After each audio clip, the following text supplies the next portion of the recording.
Welcome.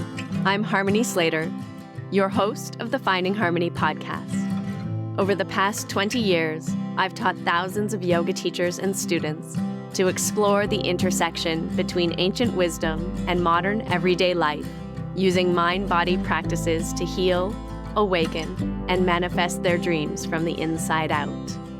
This podcast is a sanctuary for those feeling overwhelmed by life's challenges. Are you ready to jump in and discover how these challenges aren't actually in the way, but are the way to finding harmony? Let's invite the magic back in.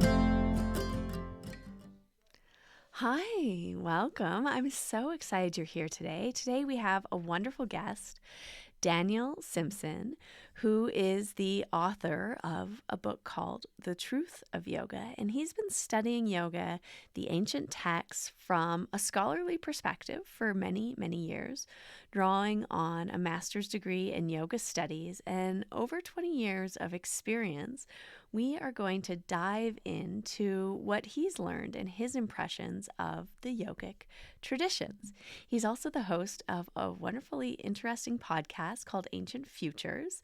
So if you're looking for more inspiration and want to find out about the truth of yoga and a rough guide to the dark side, you can check out his writings and his blog as well as his podcast. But don't go anywhere just yet, because we are connecting with him today and diving into a lot of these interesting topics about yoga and the use of yoga in modern times, as well as how it has changed and transformed from its ancient uses, and whether this is a good thing or a negative thing. So I think you're really going to love this conversation. It is wonderful for all the people who want to go deeper into the study of yoga. And if you're a yoga nerd like we are, you're gonna really, really vibe on it. It's an incredible conversation. And this week, it is International Yoga Day, June 21st. So if you would like to honor International Yoga Day and give back to yoga, give back to India, the people of India, and do something really nice and really special, head on over to my personal fundraising page for Yoga Gives Back, and let's give a little bit back to the women and the young girls in India who can really use our support and our help. We help them through microloans and through scholarships for higher education. And I would just love it if you would support me in supporting Yoga Gives Back, and we can fundraise together and create an incredible outcome for these women and children that we support through our local NGOs. So without further ado, let's jump in. Hi, welcome to the Finding Harmony podcast. I'm so happy you're here joining us today. We're going to have a fun episode. Russell Case is joining me. You've just dragged me out of bed. Thank you very much for this. I'm honored, Russell. Thank you. Yeah. And we're meeting with the very esteemed Daniel Simpson. Is it Dr. Daniel Simpson? No. Unfortunately not. No, just a master. The Master Daniel Master Simpson. Daniel Simpson. Yeah, that's nice. But maybe, I don't know, I think you're quite famous in England, but maybe in North America. I don't know if I would say that. Yes, come on. in a very small corner of the internet where the yoga nerds hang out, maybe some have heard of me. That's right. To all the yoga nerds out there, this is someone you need to know, Daniel Simpson. He is the author of a book called The Truth of Yoga. And he has many tutorials and courses all on the history and, exploring authentic yoga traditions. What is authenticity? Is that how you would describe it? That would be a good way of describing it. Yeah. I mean, it's often very tempting to imagine that we need to go back to the texts and, mold ourselves to the worldview of 2,000 years ago, which I don't think is really very realistic or very likely to happen. So authenticity is something we have to think about a bit differently, I think. It's about how we relate to reality here and now. Yes. Where I grew up in central Illinois, they very much wanted me to adhere to sacred texts that were originated 2,000 years ago. Disappointed when I left. Ah, So we're going to dive you know into... what I'm talking about then. Yeah, exactly. So, We're going to dive into a little bit of like what is authenticity and what is yoga. I think that'd be really fun to talk about. And I think it's something you have so much expertise on because you teach at SOAS Oxford. and at the Oxford Center for Hindu Studies. And also you have a podcast called Ancient Futures, which is really, really amazing with many incredible authors on there. Are you in Oxbridge yourself? Yeah, well, I went to Cambridge University many years ago as an undergraduate, and I live Cambridge. I live outside Oxford and come in and out of Oxford, so I guess I'm Oxbridge. I've got a foot in both camps. That is, yeah. I learned that term when I lived in Sussex, and it was like, yeah, she's an Oxbridge. I was like, that doesn't make any fucking sense. An Oxbridge. Is she one or the other, mate? You're kind of maybe a bit more from the north, and I know the British people hate talking about where they're from, but you're is it Yorkshire? What's going on there? Further north, yeah, that would be Further south. north in Where- Yorkshire? You're Indeed. kidding. No, it's Tyne and grim. Weir It's would be grim the in technical Yorkshire. term. It's grim up north, as they say. is, Tyne and Weir, Newcastle, would be where I went to school. Newcastle. Yeah. Right. Cool. Although you can't hear it in my accent, it's true. No, yeah. Not at all. it's been sort of molded by the streams. Yeah. It has, yeah. I think living abroad had a lot to do with it, speaking to other people who weren't speaking English as their first language, and working with lots of people from lots of different countries. So, yeah, that kind of had a bit of an influence. And then, these days, living in the south of England, haven't lived in the north for 30-odd years. So, yeah, it's just all gone. Right. Were your parents academics? They were not, no. My dad worked for an electronics company. My mum was originally a school teacher and then wound up doing various forms of social work. Oh, that's nice. Yeah. So stalwart upper middle class then. I would say lower, but with No, aspirations. She's a school teacher. That puts you right there, doesn't it? I don't know. Well, it puts you right there at the bottom of the survivability income bracket. Yeah. That's right. But It's it's like, separate. what, £30,000 Class- a year? Class Maybe. is separate from wealth in England, isn't it? Well, that's true. That's true. You can have no money at all and be the elite. Yeah. That's right. Just walk around with your old money and Old your no money, old your title. Your old titles. Yeah. Open your crumbling house to the public and get them to pay for it. Would you think of yourself as sort of a politicized youth? Is that how you ended up in Cambridge?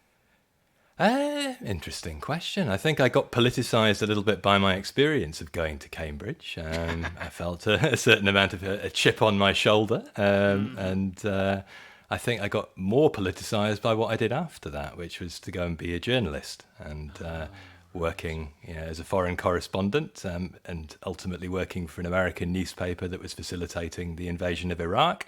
I got radicalised. and you got radicalized in the Near East. How novel. there you go. Yeah. Were you in Iraq?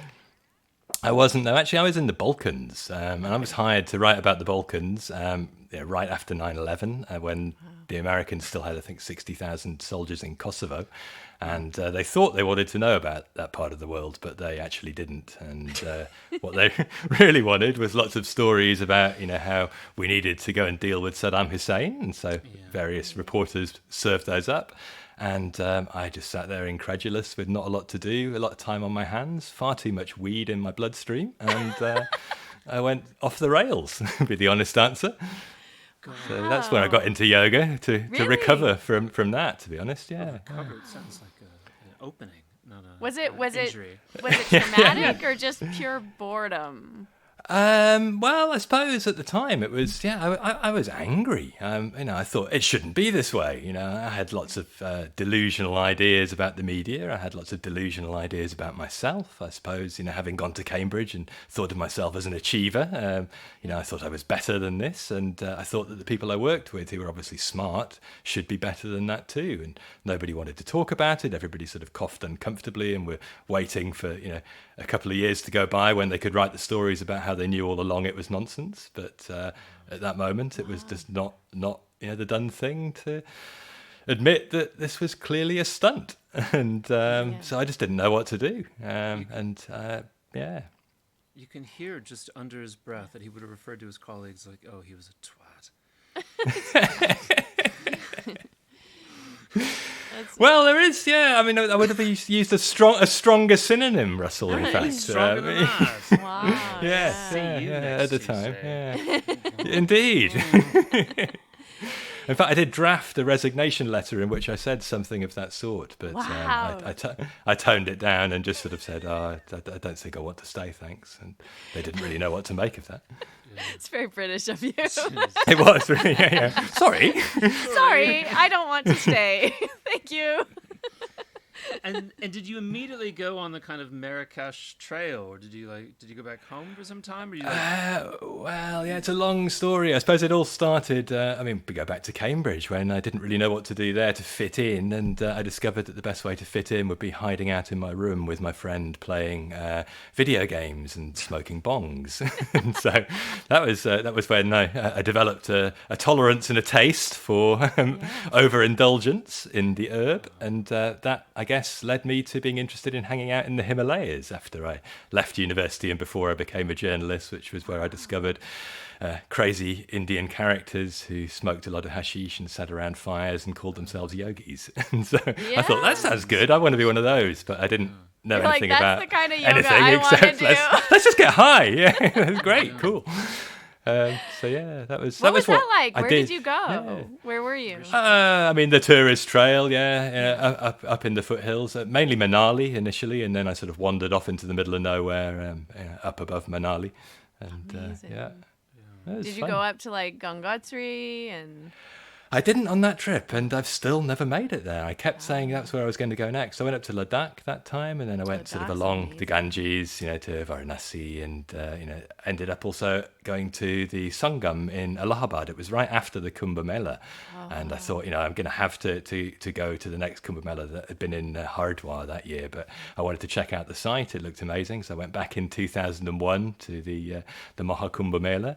And at that time, still not really a yoga practitioner in conventional modern Western parlance, but really into hanging out with chain smokers. And so I sort of went there and spent a few days getting lost in the middle of millions of people, and started to wonder, how does any of this actually relate to yoga, which was, I suppose, what led to me eventually, once I realized I couldn't get high all day long forever, Wow. going to an asana class and discovering, actually, there's something I can do with my body and my mind that doesn't get me quite as high, but is perhaps a little more sustainable. No, that's been my experience. So for those people who, I don't know if everyone knows what the Mahakumbh Mela is, maybe you can just describe it. Like, how many millions of people show up at this one city in India, and what is going on there? What was your experience? Wow, yeah.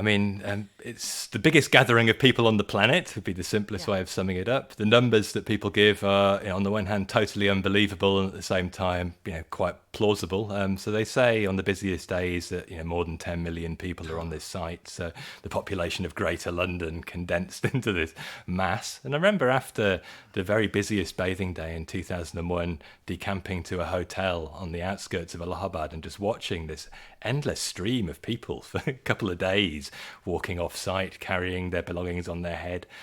So it's a pilgrimage, basically, to the meeting of the Ganges and the Yamuna rivers at the most sacred of the four sites that it sort of rotates between. And the idea is you wash in the holy waters and cleanse your sins, and try not to swallow any of the holy waters, because they might cleanse all sorts of other things out of your body as well, like its immune system. Yeah. Is there any sort of yoga going on there? Does it have anything to do with yoga, in your opinion? Well, yeah, I remember hanging out. This was a very sort of strange conversation that I've got somewhere on a mini disc with a Western acolyte of a chap who called himself Pilot Bubba. And he was a former Indian Air Force pilot, and he had this camp where he would show off some of his tricks, and he taught samadhi. And I remember this very earnest New Yorker, I think Joseph was his name, sitting there telling me, I'm here. This guy really has got the key, and I'm really making progress in my practice of samadhi. And I just sat there, chain smoking.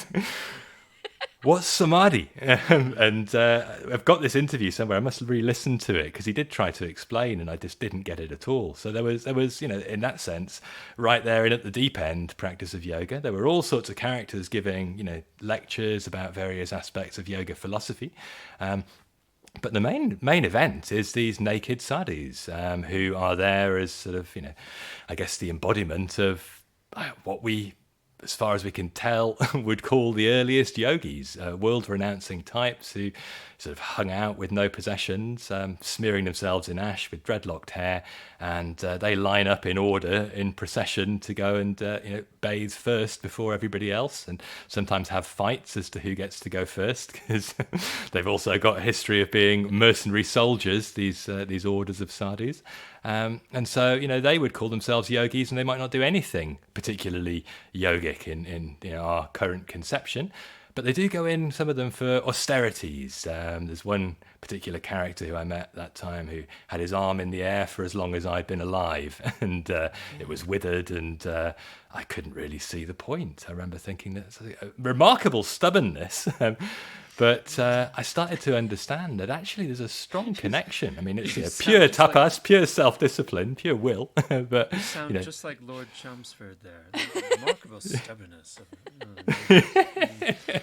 I mean, it's an incredible event that does happen in India, and I think that is the thing, is that it attracts all of these sadhus, all of these holy men, saints, sages, thieves, everyone to this area, because it's, they come out of the hills, of the mountains where they, usually hide, basically, or hang out, I guess, in India, and then come down to the Ganges. And so it's sort of this auspicious opportunity to really see what yoga is in India, actually. And so that's like a strong initiation into the yoga path. Exactly. Holy cow.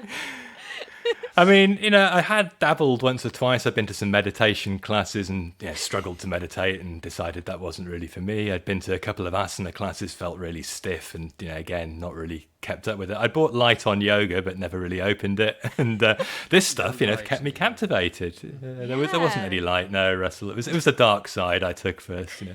I went the roundabout route, let's say.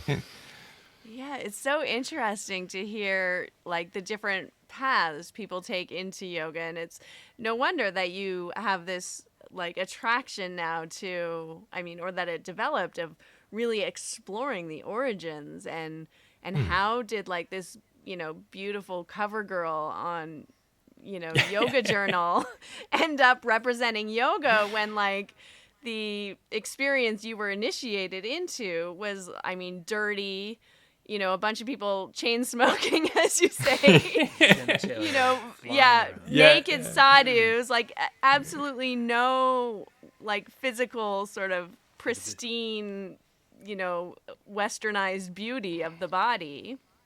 A bunch of naked men pulling like tractors with their penises. That's pretty much it. Right? Nice pulls. Really. But pull and all sorts of double meanings. But I think that the real beauty of having seen that is to realize exactly that. It isn't pretty. It's not about the body. Yoga was never supposed to be about the body. Yoga is about, perhaps in the later phases of its evolution, exploring a way through the body to see beyond the body. But it's never just been about the body until the 20th century, and that's when it got merged with health and wellness on the one hand, physical exercise on the other, and it's quite hard to make the old philosophies fit together with that. It's something else. And it's something else I was curious, like I wanted to talk to you a little bit about, because you were talking, I was listening to something you were talking about, sort of these ancient origins of yoga and this tapas, or this austerity that turns into, as Krishna says, sort of like tamasic discipline in a way, like holding your arm in the air for years and years and years. And it got me thinking, is interesting, because I feel like at some point it's a discipline to hold your arm in the air for years and years and years. But at a certain point, that discipline, that austerity becomes easier than actually bringing your hand back down.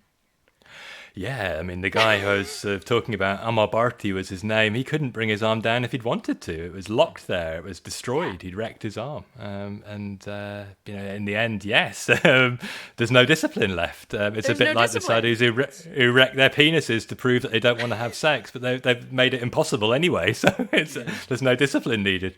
Yeah. Right? There's and a sense of ease to the practice. Yeah, and so sometimes I think like it's so interesting, like yoga as sort of this morphing, if we take yoga in a more traditional sense of like yoga's chitta vritti nirodha, the channeling or the cessation of the fluctuations of the mind or of the desire and the aversion, or having a steady balanced mind, transcending the gunas, all of these different forces acting on us. If we look at it this way, it's so interesting because, and a teacher once said this to me, my philosophy or my pranayama teacher, he said, too much sattva turns into tamas. And it really is kind of the way that, the discipline at some point cancels itself out. It no longer becomes difficult or hard because you've gone past sort of a threshold. And then the discipline is actually to give up. Like the challenge then, or the austerity, is then to give up the discipline, which becomes very hard because now your ego's attached to this discipline. Give up all technique and come to me. That's the give end. Up all technique and come to me. That's the end of the Gita. Yeah. Imagine how many Ashtangis are going to sign up for that. Right? No more asana ever again. Just let go. It's fine.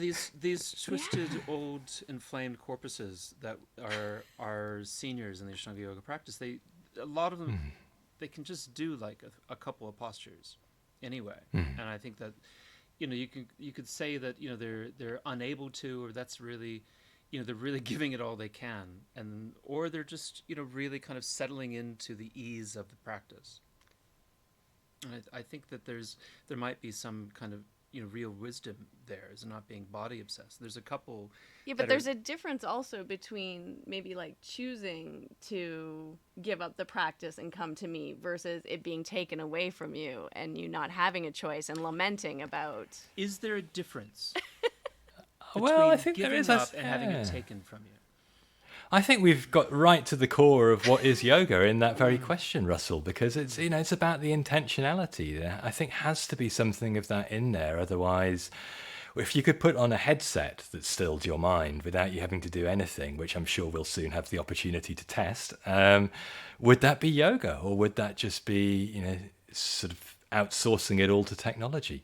It's not just about the results. It's about the transformation that takes place to make the result happen. So the mind becomes still, not because you're so stubborn that you've stopped it moving. It's because you've, removed the sources of the agitation that creates the problem in the first place, which are related to the inability to let things be as they are, which is something that we all find very challenging on some level. Any time I hear that said, I end up thinking, but there's some things shouldn't be the way that they are. And, of course, we live in the world, we like things to be a certain way, but the extent to which we need them to be a certain way is the extent to which we're hooked and at the mercy of circumstance. And the idea of yoga was to become independent. And it's the same principles there in the Buddha's teachings. It's why we suffer, and that's how we get out of the problem of suffering, is to be able to just be with things. And so if there is some intentional engagement with a practice that unhooks us from that sticky source, then something is changed. If we're just through circumstances forced to let go because our body will no longer do things, much easier for as you say, the lamentation to still be there. The like, I wish I could, and never mind. I'm going to pretend it's all okay now that I just do a couple of asanas rather than bust out the third or fourth series. That's a different thing to sort of, I could if I wanted to, but actually I've seen through the illusion of that as the path to anything. That's just a way of feeling better in my body on some level, and a way of finding a little bit more steadiness and ease. But what if I could just do that in this moment? And of course, that's much harder. So that's why we do these practices.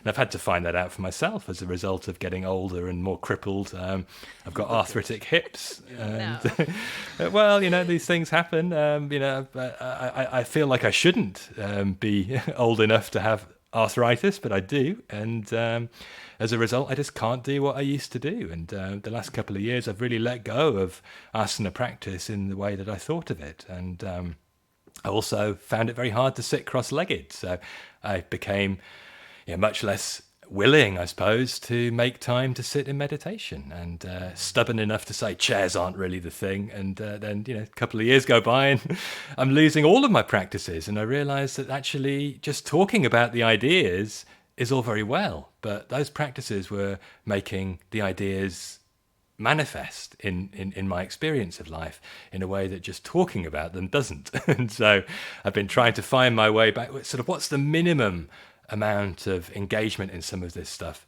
that reactivates that process for me, rather than just going for it full power because I can't get enough of the feel-good vibe.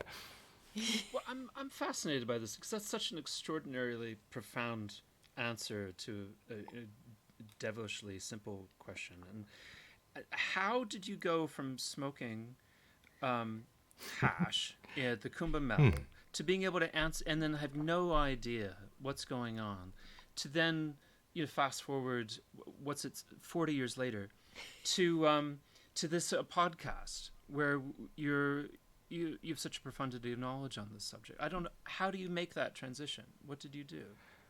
Oh, that's very flattering. I think one thing, though, that I should probably say is I stopped smoking so much hash, and I thought I was very profound when I was really high. And I've got notebooks full of gibberish to demonstrate that wasn't quite the case. I think, to be honest, it was I was always a seeker on some level. I always wanted to know the answer. When I was younger, that was very intellectual, arrogant, and fact-based. And I liked to think if I could just sort of get a handle on the right information, I had some power. And I sort of proved that to myself by jumping through all the hoops and passing exams, winding up at Cambridge, getting, a fancy job at the New York Times. I thought, I'm really somebody here. And when all of that fell away, I quit my job. I decided instead to organise a music festival in Serbia in 2003, modelled on the Kumbh Mela. In Belgrade, the capital of Serbia, there are two rivers that meet, the Sava and the Danube, just like the Yamuna and the Ganges. And at the meeting point of these two rivers is an island. It's called Veliko Ratno Ostrvo, and that means Big War Island. So I wanted to stage the third Summer of Love on Big War Island.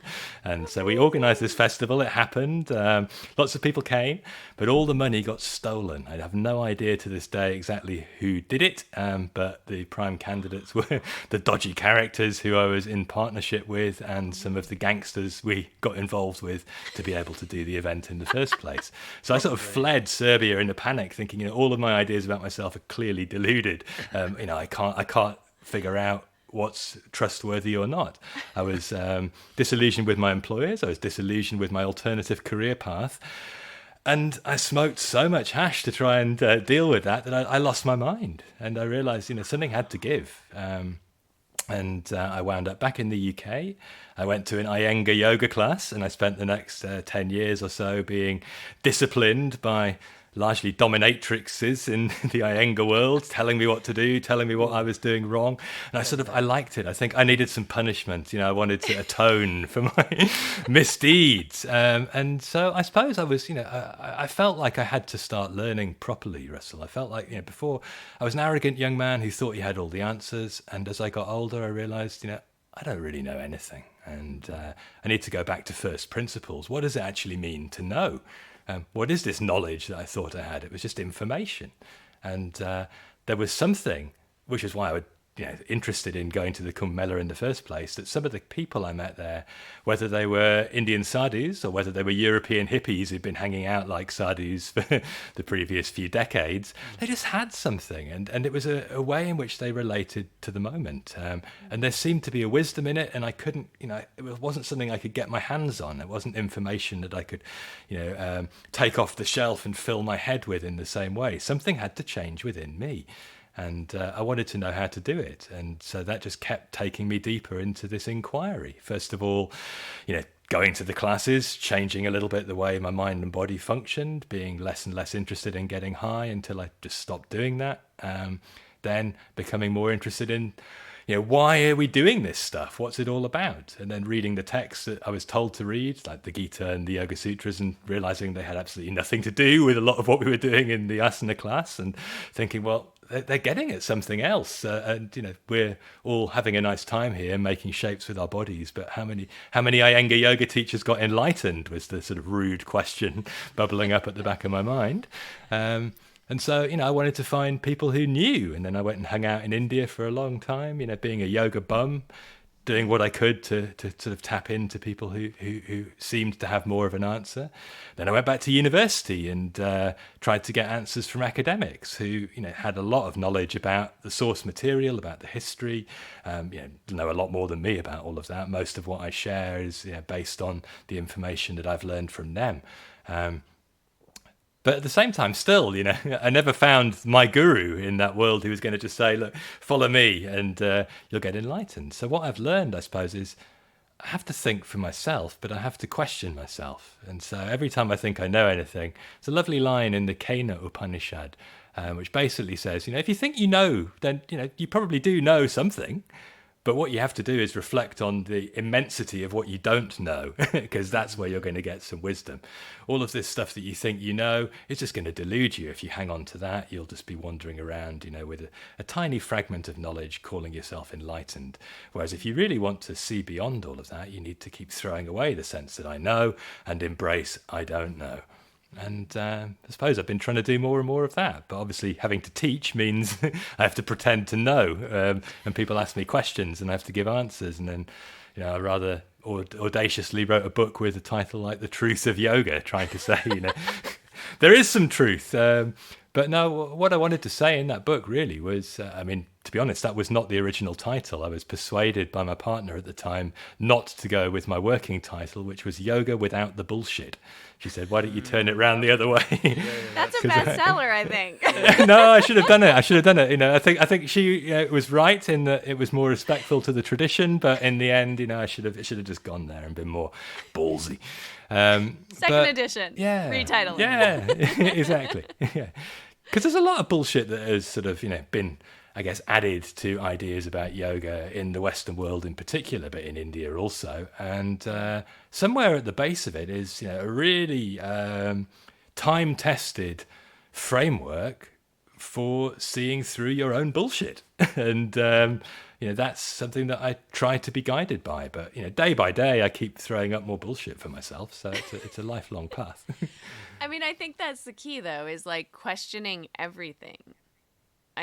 Because when you really stop and question everything, like your beliefs about everything, the meanings of words, you come to the state or the experience of like non-verbal sort of just being at some point, right? You can tap into presence, and isn't that the whole point of practice? Yeah, and that's going right back to the beginning again. The earliest Upanishads, before anybody even talked about yoga as this sort of thing, a state of being, were saying, the way to know Brahman is to give up language. It's beyond, before they reach it, words turn back, says the Taittiriya Upanishad. So it's just, it's not possible to put this stuff into language. It's a pre-conceptual way of approaching life. But obviously we need concepts to function in the world. So, just pretending that you can Neo-Advaita style, just nothing to do, nowhere to go, no one to be, nothing to think, and here I am, It's all very well. You still have to somehow get this delicate balance between knowing for functional purposes and knowing that that's not the true knowing. Yeah. It may very well be very sexually attractive on a beach in Bali, but it's not Yeah. necessarily true insight. But there's something else that I think's interesting that you brought up, and I'd love to kind of hear your take on it. But when I think of, like Buddhism and yoga are so similar, and I think yoga is actually more similar to Buddhism than it is to like Hinduism, actually, like in all of its sort of Call it the greatness. Yeah, I don't know. Vedanta is kind of something else, but yeah. I just am suspicious of the word Hinduism as well. I know. I'm just saying, but like Hinduism as Vaishnavites, Shaivites, like Charaka, like as it, all the deities, all the mythology, everything from the Vedas. Yoga, I think, is more similar to Buddhism than like this sort of vast traditional kind of pujas and ceremonies and all of the things. But where I think they're kind of different, and I'd love to hear what you think about this, is they both start, from this same place of life is suffering, right? Yeah. And the problem of suffering is desire, or our response to our senses, to stimulus. Yeah. And then Buddhism says, well, then we can control desire. We stop desire. And yoga kind of says the same thing in a way, right? Like then we start to do some practices to dull our attraction to the world. But it seems to me that yoga is really about like this idea of changing your relationship to the world. And so it feels a bit more external, which is, I think, where we get this idea of like changing our body, changing our... like there's this real, like, let's withdraw from the world so we're no longer kind of tempted by it. And it becomes very almost like a self-absorbed practice.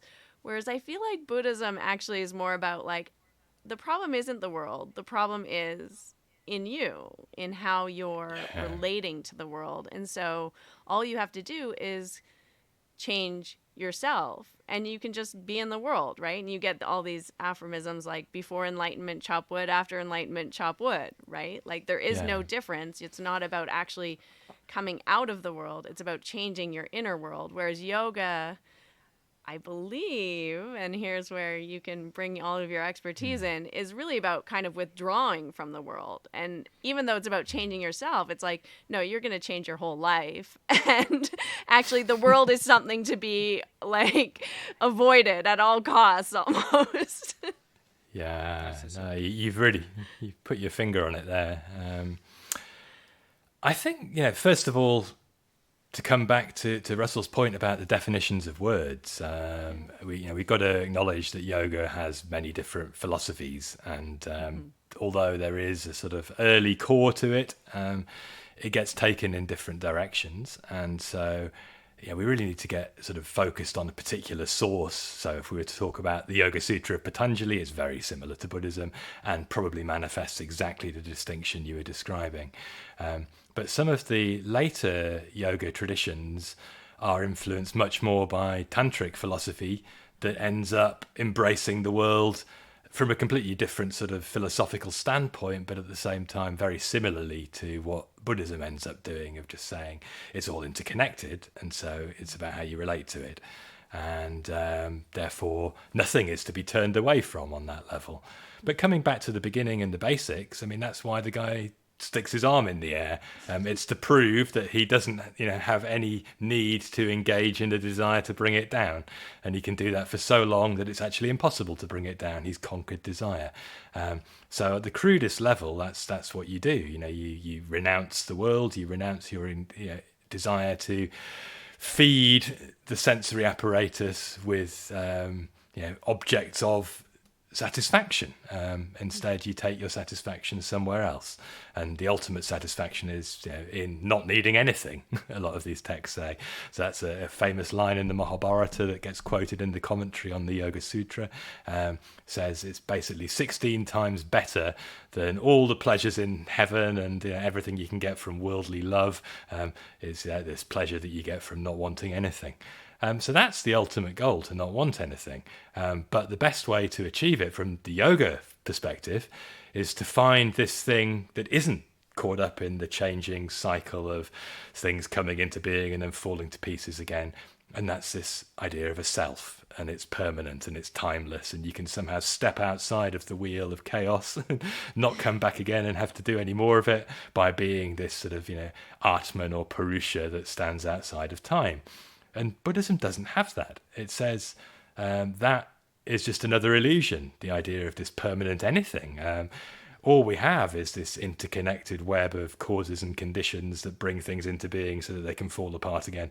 And if you try and hang on to any of it as a fixed identity, you're lost. So I think that automatically emphasizes the world on some level, even though a lot of early Buddhist practice does still involve, being a renunciate.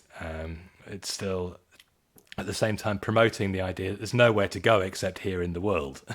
The world is all that there is. So, the world is not enough, too bad, it's all you've got. Whereas yoga seems to say, the world is not enough because there's this otherworldliness that we can step into. And it's perhaps two different ways of talking about the same thing, seeing the world through an unafflicted mind.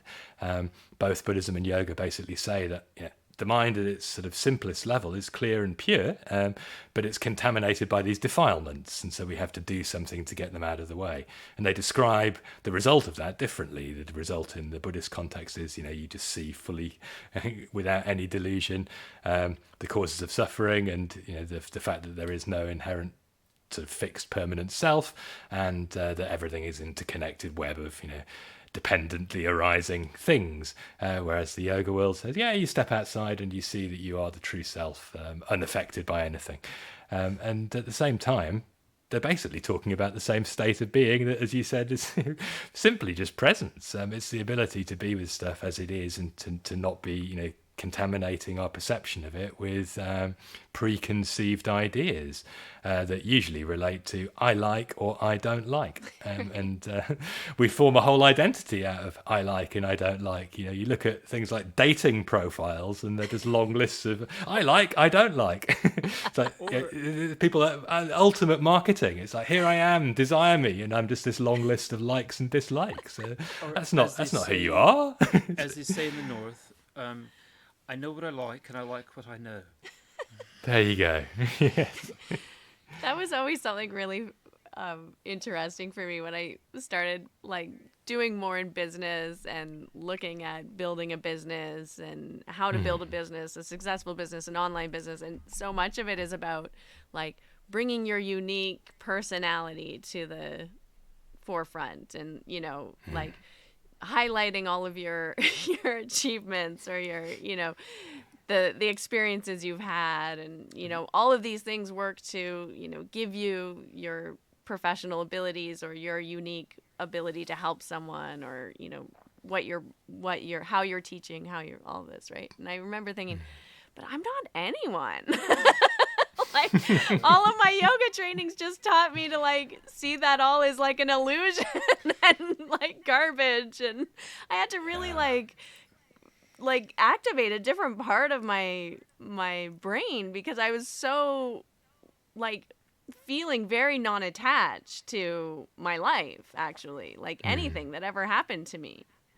It didn't seem like something to be elevated. And then I'm like, oh, people really find this interesting, right? Kind of like I find it super interesting. You went to the Kumbh Mela, but maybe for you, you're like, what? That was so long ago. I think put it on my resume. I just want to that point. I'm sorry to interrupt you, Daniel, but there was something about our talk in a previous podcast with Mr. Balachandran about this notion of karma, and I was trying to get to this point exactly, that I was just we should be getting to a place where we're accepting the natural presence and just being there. And I could feel him sort of pushing with his more Vedantic point of view, or from the perspective of Patanjali, that we should really be pushing towards working on karma, past karma, and then really working hard to improve our karma. And I felt like that was where the schism was, and I feel like that's almost kind of at the heart of your consternation with your CV. Well, indeed. Yeah, I mean, let's get it back to basics. Karma is action as well as the consequences of action. And, doing is the source of identity. The sort of other side of it is you go to a party or do any kind of work, socializing, and the first question, what do you do? So that's who you are. So you're a walking CV. And obviously, to be taken seriously, you have to push forward some of that. You're never going to get hired in a job interview if you don't talk up your identity in terms of achievements. So that's part of functioning in the world. And I think the key to all of this is to realise, I suppose, that there are two levels. There is what we have to do for day-to-day purposes, and then there is this sort of, I guess, ultimate truth or spiritual domain, for want of a better way of putting it. And what might be true on that level is not necessarily very helpful in the day-to-day life point of view. On the one hand, we could get fundamentalist and say you've just identified why the words yoga and business don't belong together. But if you live in the world, you want to pay the bills. At some point, it's just not going to work to sit there and say, well, I don't take money for my services. I'm just, the local wisdom keeper. If you feel like chucking a few coins in my pot, please do. We're just not going to be able to function in a Western urban situation that way. So business has to come into it on some level. And I guess it's trying to engage as lightly as possible with the necessary evil, let's say, of pretending to play the game. And I like how Alan Watts used to talk about it. He would say that we're just playing a game, playing a role. This personality is it's an illusion, but the answer to seeing through the illusion is not to give up and lie down and say there's nothing else to do. It's to enjoy the fact that you're playing a game and putting on this costume to step out in, and to do it as lightheartedly as if it was a performance for fun rather than as a desperate attempt to be affirmed. And there's such an interest these days in having other people affirm us. I only really exist when I'm hearing it back from you guys that you see me the way that I think I am, rather than it's just a role. I can just play it. It doesn't really matter. And maybe it serves its purpose, and then I don't get so identified with it. But the other way, we get very identified, and we really need things from the world. Yeah, then yoga becomes all of life, and yoga and business go together because you can bring that to the business, right? You can bring that playfulness, that recognizing that actually this is just an illusion like everything else that I'm doing in this world. It's just for fun in a way.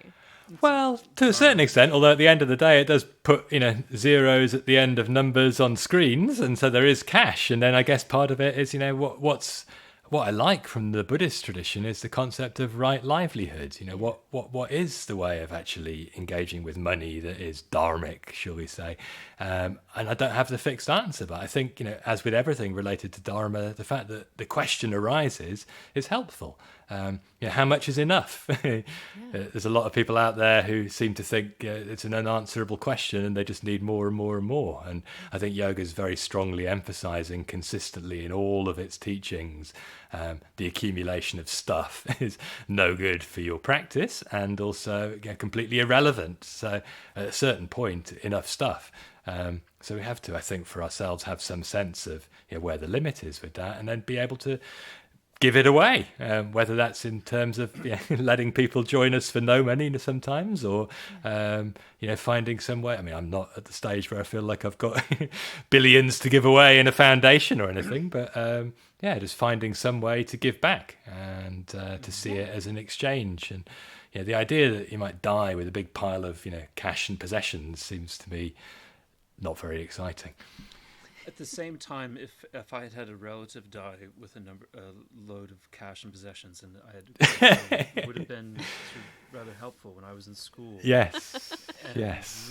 Really quite needy, and I think that's the essential dilemma.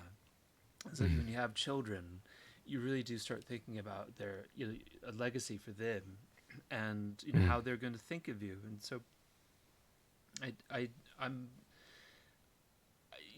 You spend 30 odd years in the pursuit of being a accommodating to presence, and then you realize that your child should really have better clothes, and it's like, oh, I think I'm gonna have to work a bit harder towards Or a larger size of clothes. or larger sizes of clothes. You know, he's gonna want to go to some nice college and study music, and repeat the cycle of poverty. So you have to kind of prepare him for that. Yeah.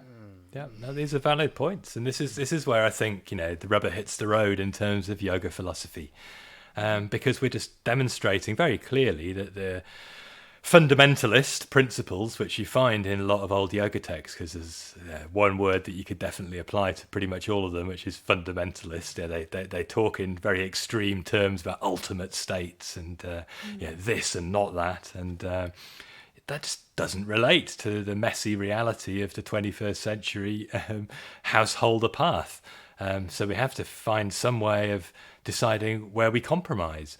And what unfortunately a lot of people seem to do out there is to just pretend that whatever it is that circumstance requires of them is pretty much what Patanjali was getting at. And they find some way of sticking it all out there in that language, even if it's down to Patanjali's Sthira Sukhamasana. Yes, of course that means vinyasa flow. Of course, it started with Krishnamacharya, probably began with Vivekananda in some ways. Let's disconnect it all from the commentarial tradition and make it mean what we like.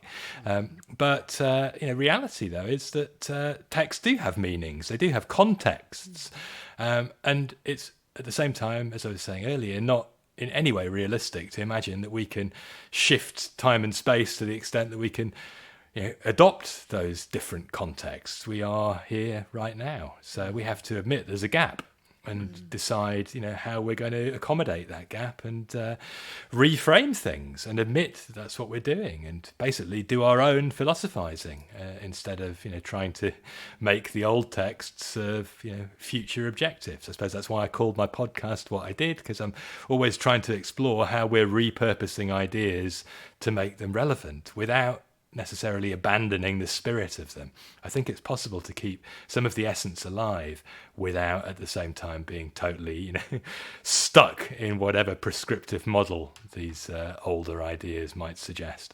It's so interesting because I feel like this is the same issue that like every fundamentalist kind of tradition has.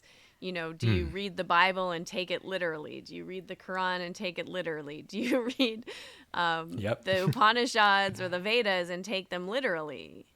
Right? Like, it's sort of the same problem that every, I guess, religious tradition or spiritual tradition has, is how far do you reinterpret, or how do you interpret the text in a new way to make sense of how we are now? And then there's also maybe a stronghold of people that are really like, no, this is, trying to apply it to current life, which is quite far from.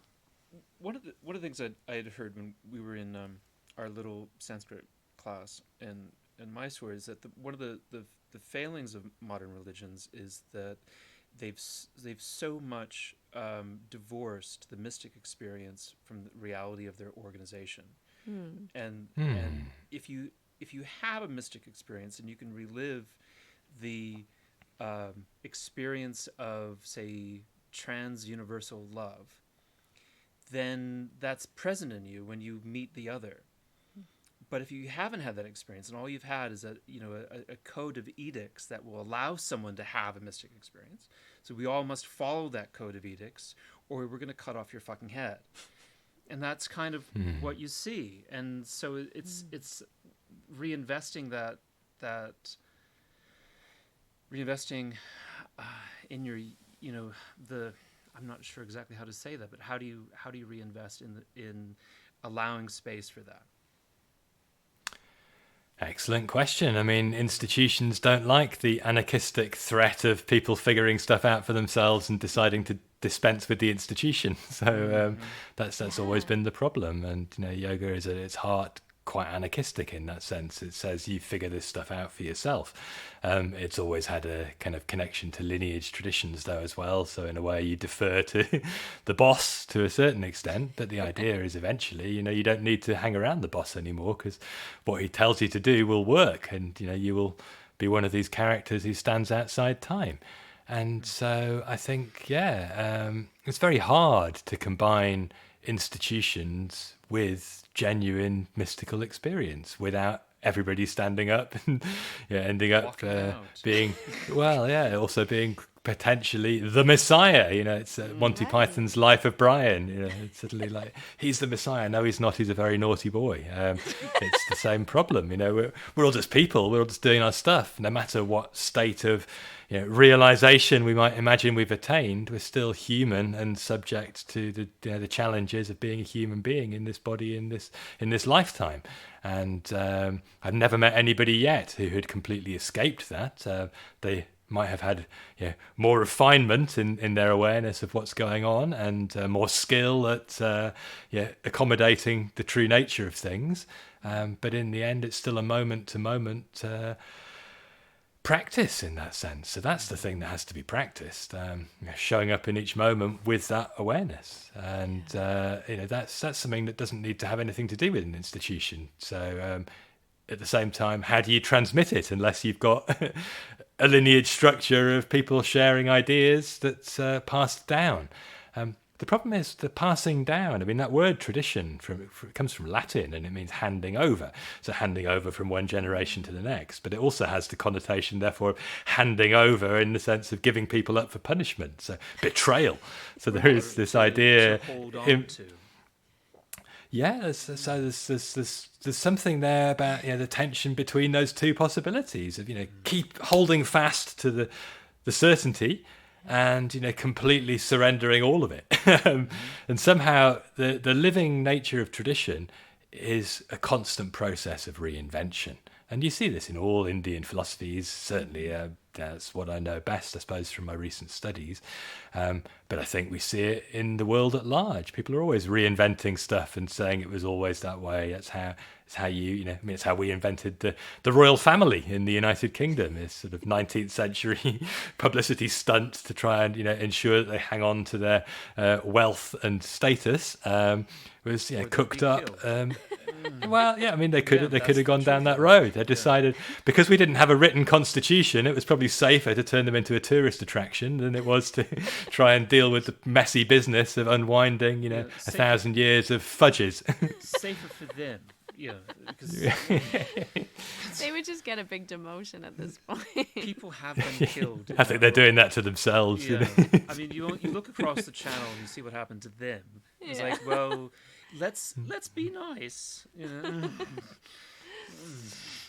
It's I was thinking when we were talking about the tradition and constantly reinventing itself, how yoga now is very much related to health and wellness and beauty and having a good body. I feel like these are all the things that keep getting reinforced in our modern yoga world, right? Like yoga, the strength, the flexibility, sure, the stamina, the ability to do advanced postures, to do handstands, to do back bends. Basically become an acrobat. Yep. And you are an advanced yoga practitioner. And so, but that's also related very much to health and wellness, and this, again, misconception that we have that to be healthy is to be thin, to be beautiful, to be youthful, right, which is actually not true at all. And so we have all these misperceptions of what it means to be well, to what it means to be healthy, to what it means to be a good yoga practitioner, or the benefits of yoga, all being very much connected to health and wellness and, how we look, how we act, how we behave, all these things. And from what you were saying, yoga at its heart is actually quite anarchist and actually quite against maybe like the norm or society and holding on to things. holding on to status quo and tradition and all of these things. It's very much an anarchist kind of revolutionary practice that isn't about the way we look or our health or all these chillum smoking sadhus. Well, I mean, that's just it. Some of them are just drug addicts, let's face it, but at the same time they have shown a total disregard for health and wellness in that sense. They don't really care. It's not about the body. And I think the problem is that things that were, until relatively recently in yogic traditions, side effects. So texts have been talking about, your body functions well, or there are health benefits to various techniques, right since, the Upanishads. The Shvetashvatara Upanishad talks about your body gets light and gleaming in the face, and you don't need to go to the toilet much. These are the first signs that yoga is working. Because you're not eating. Well, maybe there's that, yeah, or that you're just so good at processing it that it just gets churned out once a day.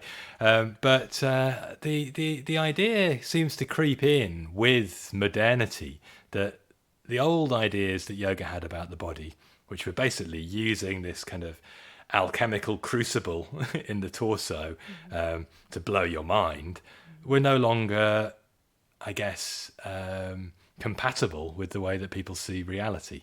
And so there was an attempt to map the two bodies to each other, to show that chakras and nadis and kundalini and everything else is just a way of talking about the nervous system. And all sorts of experiments conducted to try to prove that.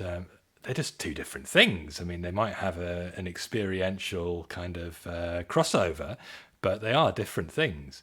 And since it became less and less easy to be taken seriously, which was one of the concerns, I think, of yoga innovators in the early 20th century, talking about some of these funkier old ideas, particularly once physical yoga was sort of frowned upon by the British colonialists for all sorts of reasons, not least the fact that some of those sadhus did wield weapons against the British East India Company. So it meant that to make yoga compatible with modernity, you have to emphasize something different. And this combination of the popularity of health and well-being through physical exercise, with this resurgence of interest in indigenous traditions as part of the process of overthrowing colonial rule, which is what really gives us modern postural yoga, all those things coming together, that requires a shift in emphasis, and it plays up the idea that basically yoga and Ayurveda are the same things, that it's all about getting the body into its optimal functioning state. And suddenly, actually, the ultimate goal is only something that's paid lip service to. The idea that there's something beyond the body that is the important thing. Yoga has always been for the mind. The Iyengar world, they like to start with a chant to Patanjali, which is based on this misguided, probably, idea that he was a character who wrote texts about medicine, about yoga, and about grammar. There's a different Patanjali who's a grammarian, and it's disputed as to whether there was really an Ayurvedic Patanjali or not. But it starts off with saying yogena chittasya. So by means of yoga for the workings of the mind. This is what he gave us as a tool. So there's yoga for the mind, there's grammar for speech, and there's Ayurveda for the physical health of the body. So yoga wasn't for the health of the body, yoga's for the health of the mind. And the healthy working of the mind is actually, in Patanjali's language, to dismantle it. Mind useless. Stick a spanner in the works. Pure Luddite, smash the machines, break down the factories. Overthrow capitalism. So it's a radical reframing of what it is to have a mind-body system. You don't need the body to work. It says have disgust for the body, Yoga Sutra 240. You don't need a mind. You just need to be. You just need to be a Purusha in some sort of otherworldly state. And let's face it, that's not what most people are teaching these days. It's not what most people are seeking these days. But that is what Patanjali was talking about. So we had to accommodate the fact that we'll need to do some updating. And then I guess we have to face the reality most of us are looking for ways in to something that might change our mind-body relationship. And doing things with the body is accessible. Even just sitting on the cushion to meditate is a lot less easy to make some progress with than following a sequence of postures. So that's why it's more popular. And the problem is, if we start to get attached to the doing things with the body bit, it all becomes about doing things with the body. And especially with the age of social media showing everybody else that you're doing things with the body.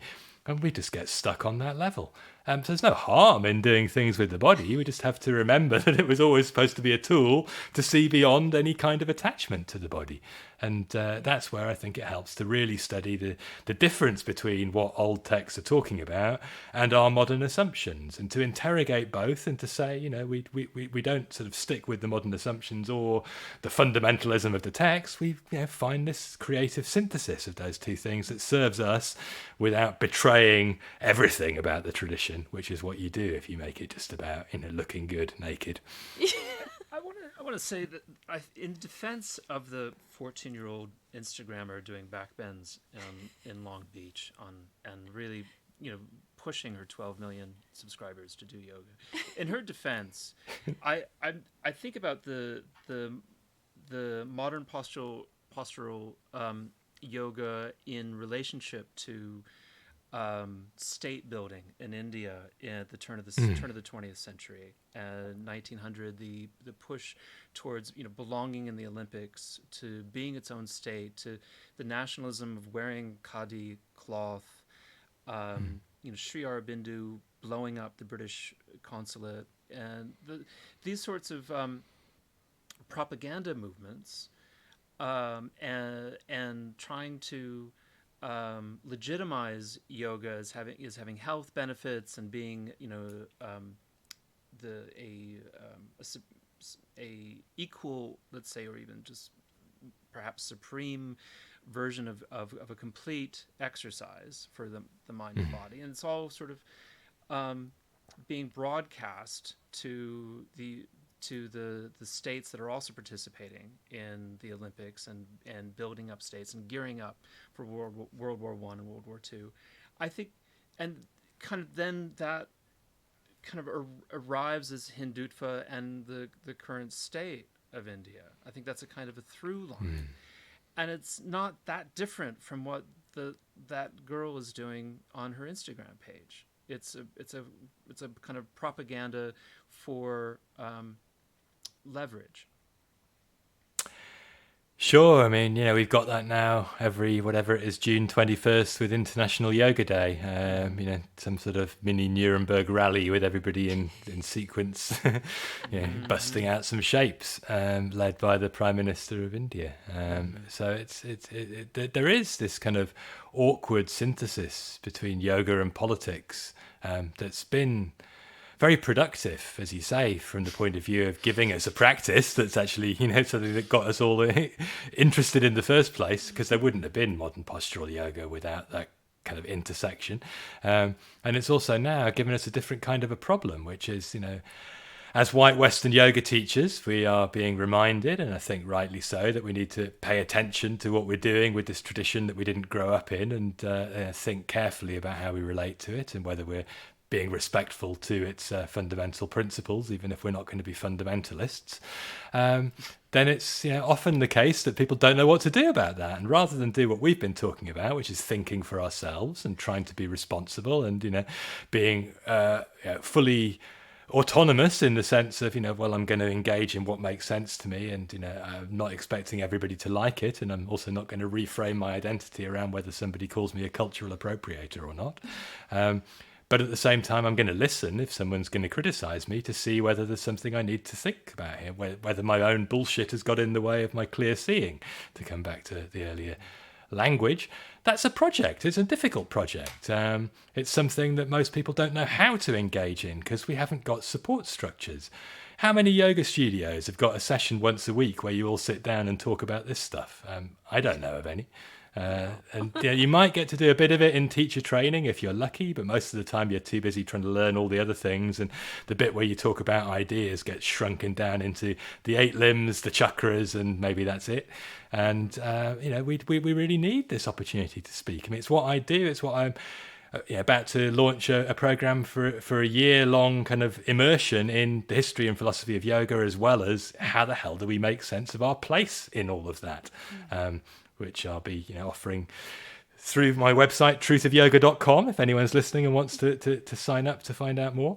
But the reason I mention that is because if we don't have some kind of support for engaging in that sort of inquiry for ourselves, it's very tempting to turn to the shouty voice that says, I'm going to help you decolonize your yoga practice. You just sign up for my Hindutva re-education program, which is something that there's plenty of out there. Yeah. And, we need to be really careful about this. And there's been a lot of it around in the last 5 years.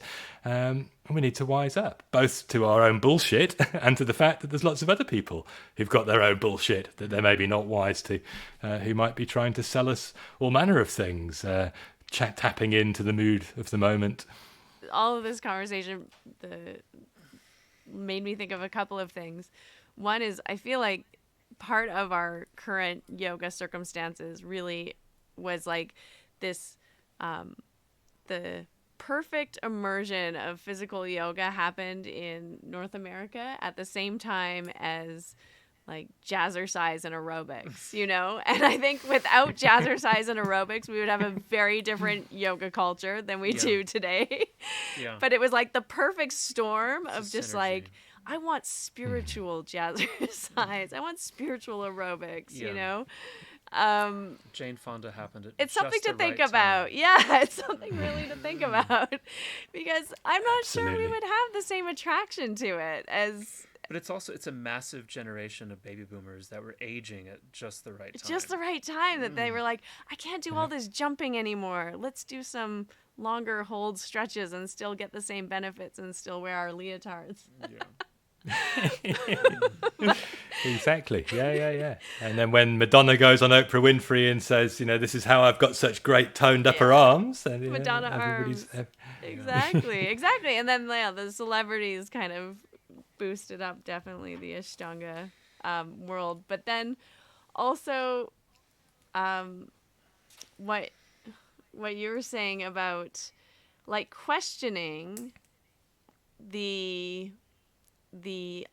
I'm going to just use the word authenticity for lack of another word, but questioning the origins, the authenticity, of where we're getting our knowledge from and where we're getting our teachings from, I think is so important now. And so just, it's like what you've focused on, what you've studied, and then also just having that ability to question and think for yourself about things and not just accept everything that's being taught or spoke about at face value, I think is critical at this time and stage, especially in the age where it's like everyone is a influencer and everyone is an authority and an expert on I mean almost every topic you can think of, right? Like this idea of having an expertise or having to go and travel to someone somewhere to learn something and having their reputation, their years of study, their years of knowledge be of weight, right? Even that word guru. I mean, nobody's a guru anymore. Nobody holds the weight of the years of the study of the teachings so much. I mean, maybe not nobody. That's maybe a large overstatement. But, we just are fed the information for free and it's very light. It's very excessive and Well, back to our Latin study. I mean, that's the whole thing about a certificate. Cert means truth. And so if someone has a degree from Cambridge, then we can assume all sorts of things about them and assume their knowledge base, take it for granted, not challenge it, hire them at the New York Times, and move on. Whereas, a lot of people went to school at Cambridge that year, and they have a wide spectrum of ability and knowledge bases that we just assume, because it was that school, that they're fundamentally, good. We assume Yeah. goodness. I don't know. Well, that's true, and it's worrying when you realise what it is that is being evidenced by having ticked that box. It's a brand. Because it's something I reflected on quite a lot. Well, it's a brand, but the way that you're taught there is in itself quite alarming. I went and did 3 years undergraduate degree in history. Once a week. Diminish Cambridge at all. That wasn't my No, point.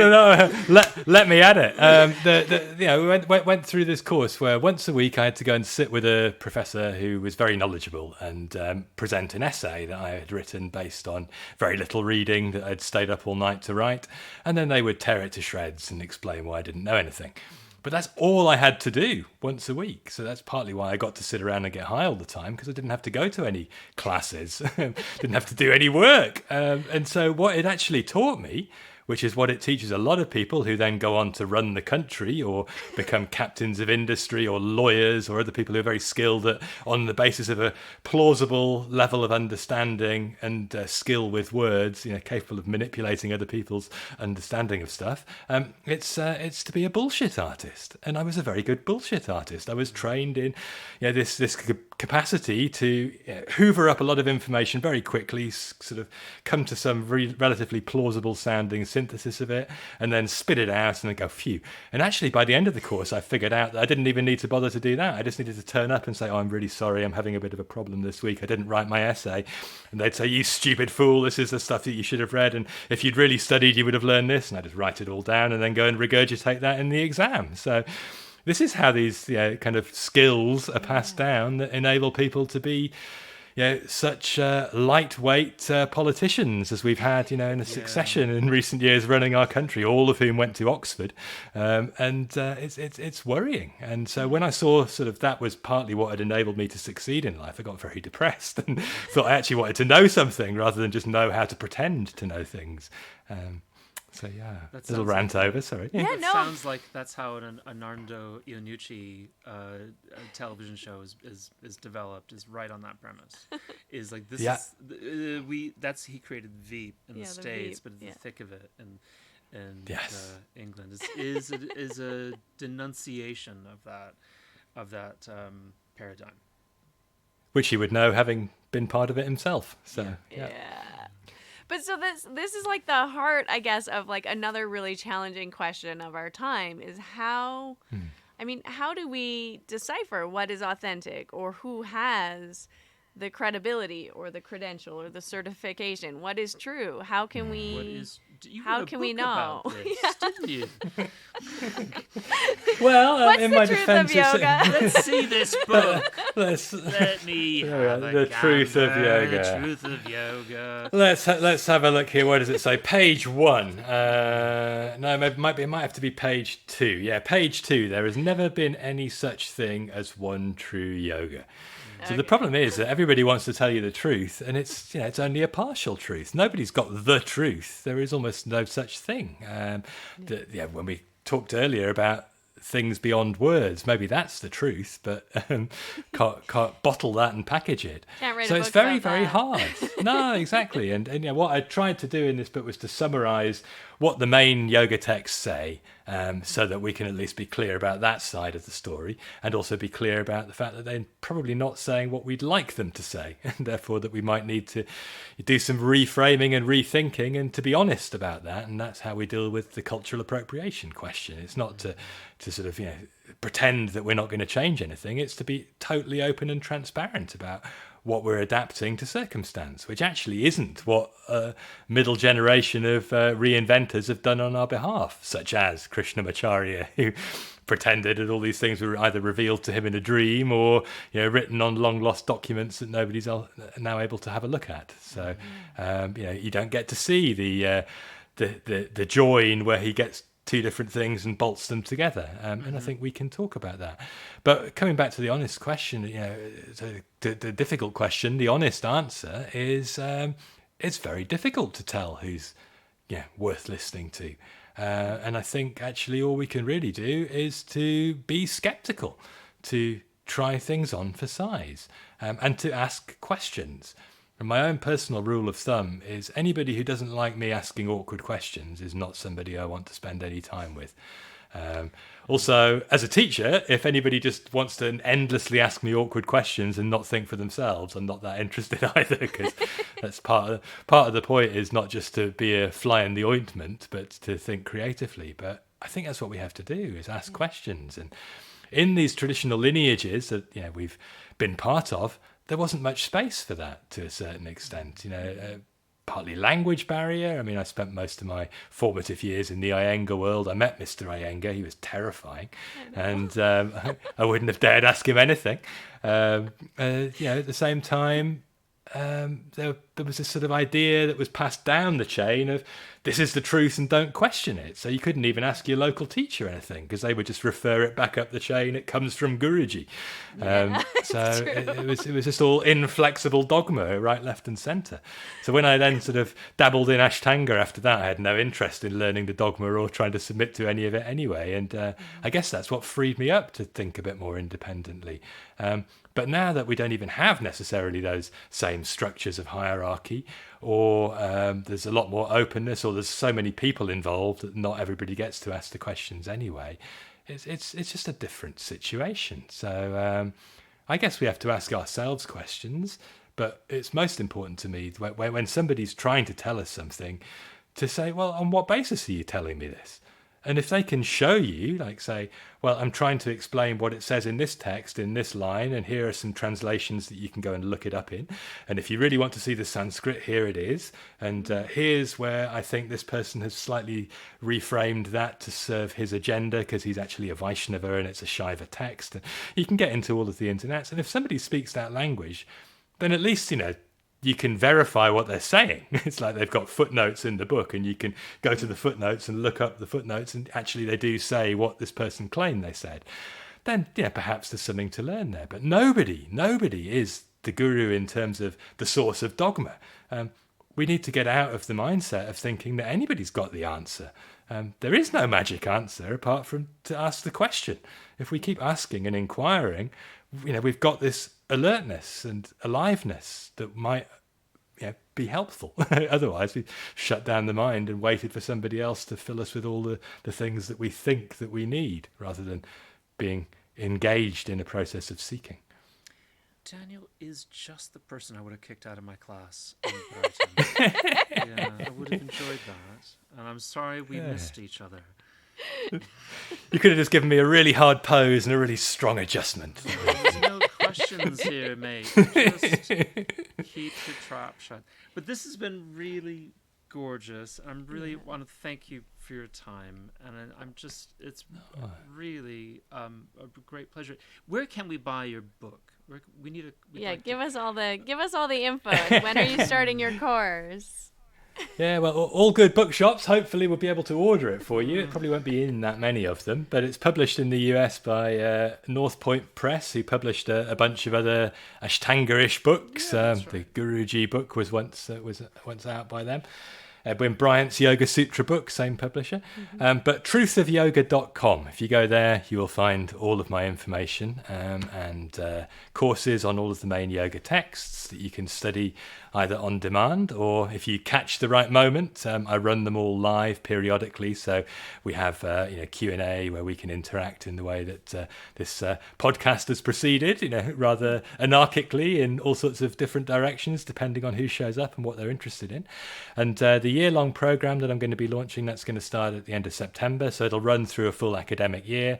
It's basically a mixture of what I have taught at SOAS on their Yoga Masters program, stripped of some of the more sort of dense and let's say tangential academic stuff, and made practitioner relevant by focusing on what do we do with this information. And so there'll be a mixture of me presenting pre-recorded talks that summarize stuff, reading for you to go away and do, assignments to prepare for the main event, which is every couple of weeks a 90-minute seminar discussion where we just try to make sense of stuff and try to figure out how we would then put it into practice, whether as a teacher in terms of, how do we integrate some of this knowledge into what we present, or whether it's as somebody living in the world who wants to try and have a little spark of that yogic inspiration come alive in day-to-day life.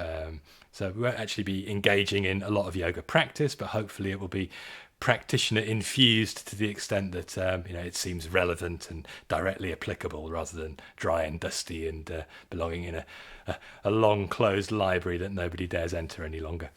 I mean, I love it. I love listening to philosophy and talking about these things and yogic texts, and to me this is like the heart of the yoga practice. I think the physical asana brings the experience to life in some ways, but if you don't know what you're looking for, then how are you going to know it when it shows up?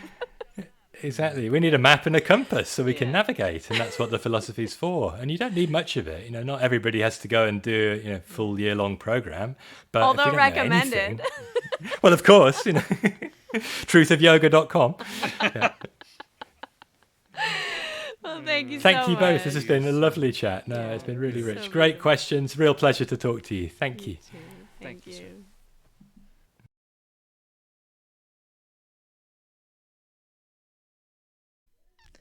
Wasn't that just the most interesting conversation? I would love it if you would want to help me in supporting Yoga Gives Back and giving back to the women and girls in India that we support through our 2 NGO organizations. This is just a beautiful gift that we can give back to India during the month of June for the global gathering that yoga creates and generates every year. And I would love it if you would support them through my personal fundraising page. So head on over. The link is in the bio, in the show notes, or send me a DM at Harmony Slater Official, and I will respond and send you the link for my personal fundraising page. I'd love to hear from you and connect on social media.